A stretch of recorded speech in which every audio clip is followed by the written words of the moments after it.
Alright, mga kaplastic, and this is me again, Big Sue. Right back at it again with another content.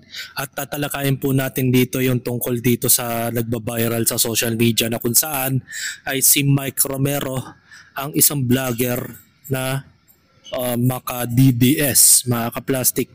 Siya ay isang DDS supporters na vlogger na si Mike Romero na may malaking followers.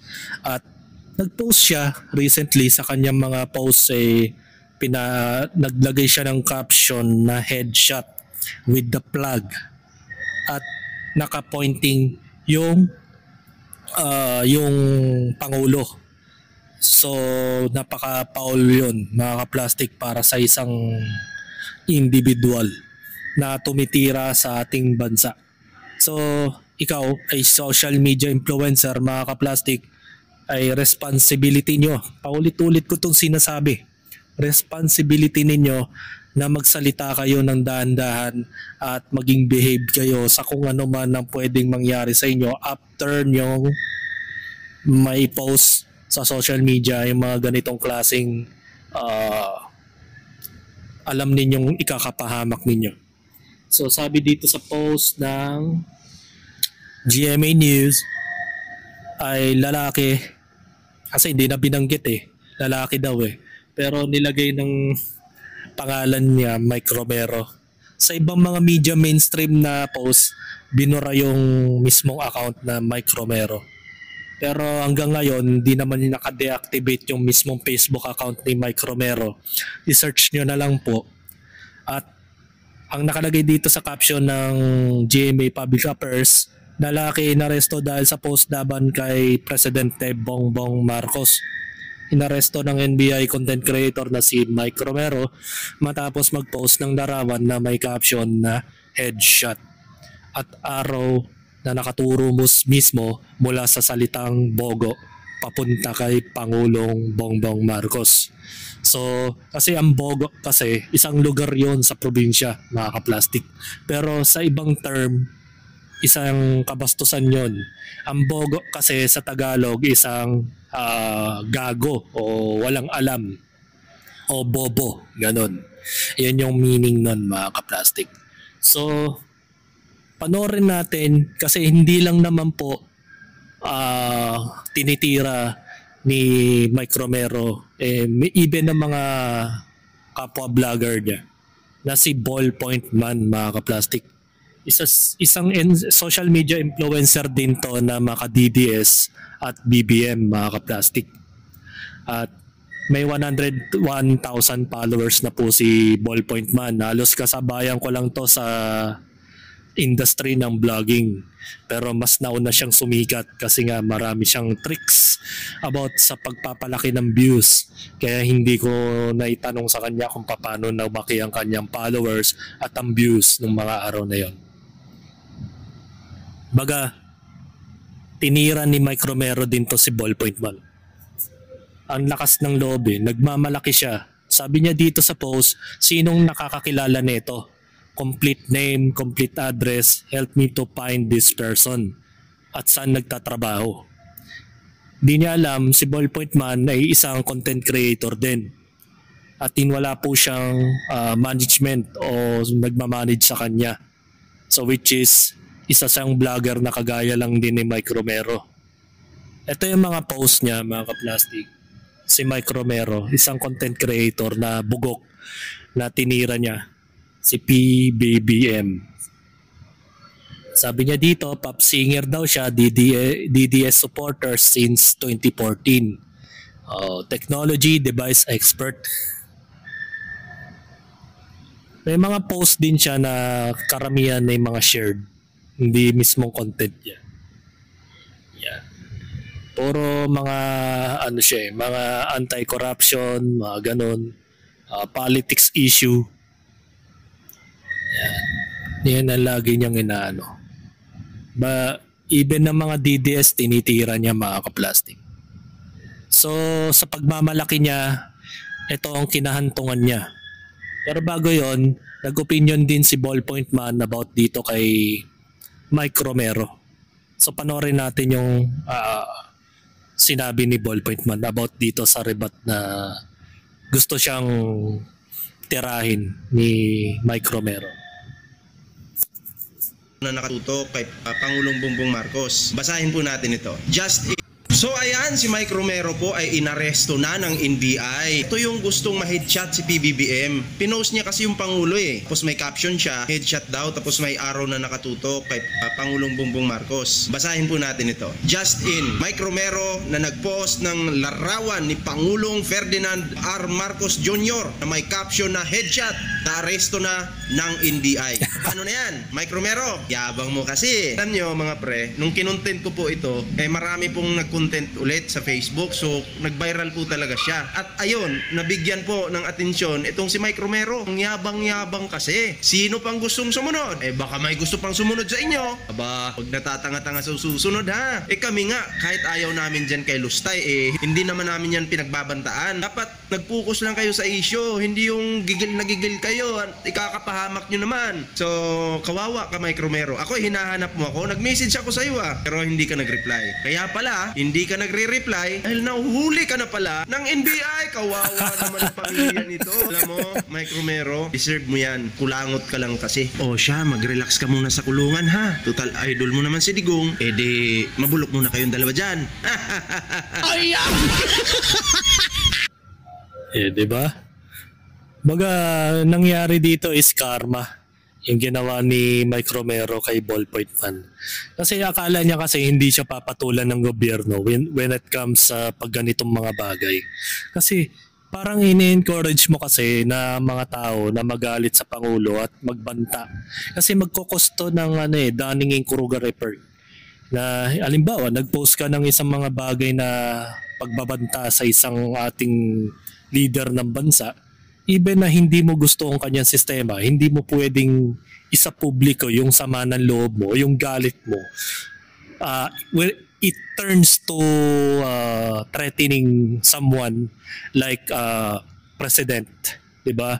Na pag binanta mo ang presidente, hindi mo pwedeng i-apply kasi pag may mga nakabasa na mga netizens na sumang-ayon sa'yo, sumang-ayon sa mga pamamaraan mo, paano kung nagkaroon ng idea yung mga bashers ni PBBM? Nagkaroon ng chance na, tulad yan, kung makikita nyo sa caption na si PBBM ay wala siyang bodyguard sa paligid niya. Open na open. Di ba? Paano na lang kung mayroon taong talaga magplano sa buhay niya?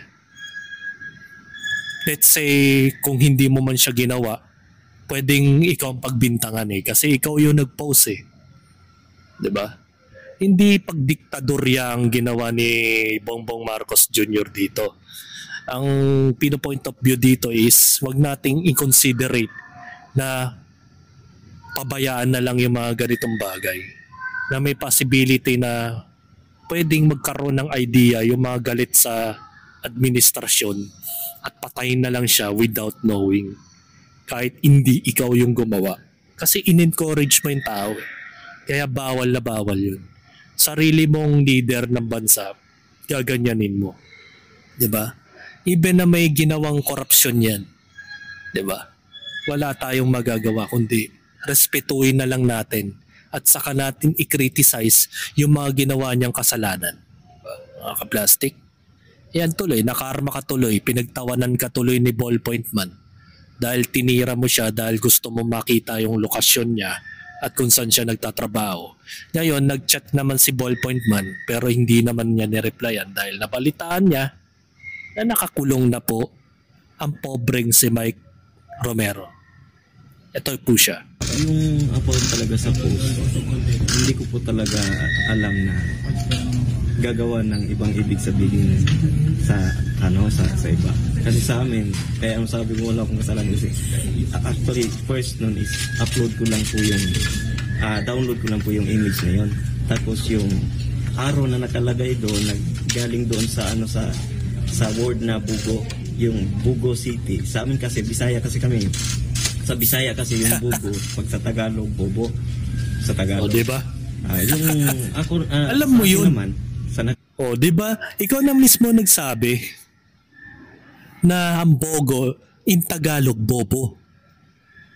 Diba? Nandito na naman tayo sa Bisaya versus Tagalog reference, mga kaplastic. Na parang nagmamalaki ka dahil hindi ka pa nahuhuli.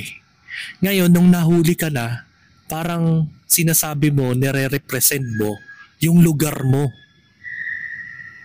Diba? Pero alam mo sa sarili mo kung bakit pinupointing mo yung word na bogo. Na ibig sabihin sa Tagalog ay bobo. Ikaw na mismo nagsabi, Mike. So ibig sabihin intentionally na iniinsulto mo yung Pangulo. Kasi nahuli ka na eh. Diba mga ka-plastic? Tuloy natin yung video. Kita ko sa mga problema sa management dito sa ating bansa. Kasi para sa akin naman kasi we are all have right to question to all public servant. But I'm questioning only the job as a leader in this country, but I'm not questioning the personality. So yung sa akin lang karapatan, komento ko lang yung ibig sabihin doon. Pero iniba kasi sa ibang iniba kasi ang ibig sabihin kaya nagkaganon. Pero sa amin yun. Ano naman yung caption na headshot, mga ka-plastic? Mike Romero, ano yung headshot? Diba? May pointing ka na nga na bogo pero nakalimutan mo yung salitang headshot. So, what's the point na sasabihin mong it is not in personalities, diba? Maganda sana kung nilagay mo na lang dun sa caption na ay pumunta sa bogo si Pangulong Bongbong Marcos, nagpakitang tao lang. Diba yung mga ganung-ganung bagay lang. Yung kaniticize mo na ay nagpumunta lang si Bongbong Marcos para lang magpabango, hugas kamay, ganun, diba? Diba yung mga something ganun na dapat ganun na lang yung caption, or pwede na lang hindi ka na lang nag-post para naging safe yung kalagayan mo. Kasi minsan kasi, ang pagiging galit natin sa sarili, sabi nga ng iba, when intelligence are high, when emotions are high, intelligence is low. So bumababa yung pagiging intelihente natin na hindi natin iniisip na mali na pala yung ginagawa natin. Diba? Hindi sa kinakampihan ko ang administrasyon, pero isipin mo rin kasi yung Dunning-Kruger effect nun eh, yung epekto ng makakabasa ng post na yon at makapag-isip ng idea na open si Bongbong Marcos that time doon. Sana man lang hinedshot natin, di ba? Di ba? Yun yung mga possibility na dapat iwasan na kasi ba unnecessarily event o pangyayari, scenario ay baka bigla na lang may pumatay sa kanya kahit hindi ikaw yung gumawa. Yun yung hindi mo inaisip, di ba? Tuloy natin. Yun lang talaga yun. Yung araw na yun, yung nakalagay na headshot sa word na bugo, yun lang po. Wala nang ibang ibig sabihin. Na headshot lang. Sa ulo? Hindi po. Hindi na parin sa ulo. Hindi ganun. Pati malayo sa personality ko yan. Hindi ko. Alam ko naman ng tama at saka mali sa ano. Talaga ba? Tama ba't mali yung ginawa mo? Hindi yun eh. Hindi yun. Mga ka-plastic. Alam niya sa sarili niya yun. Nag-reason na lang siya kasi alam niya sa sarili niya na ipit na siya sa sitwasyon. Kasi marami siyang tinitira eh. Hindi lang mga politics, even yung mga kapwa-vlogger niya, niya eh. Tinitira din niya.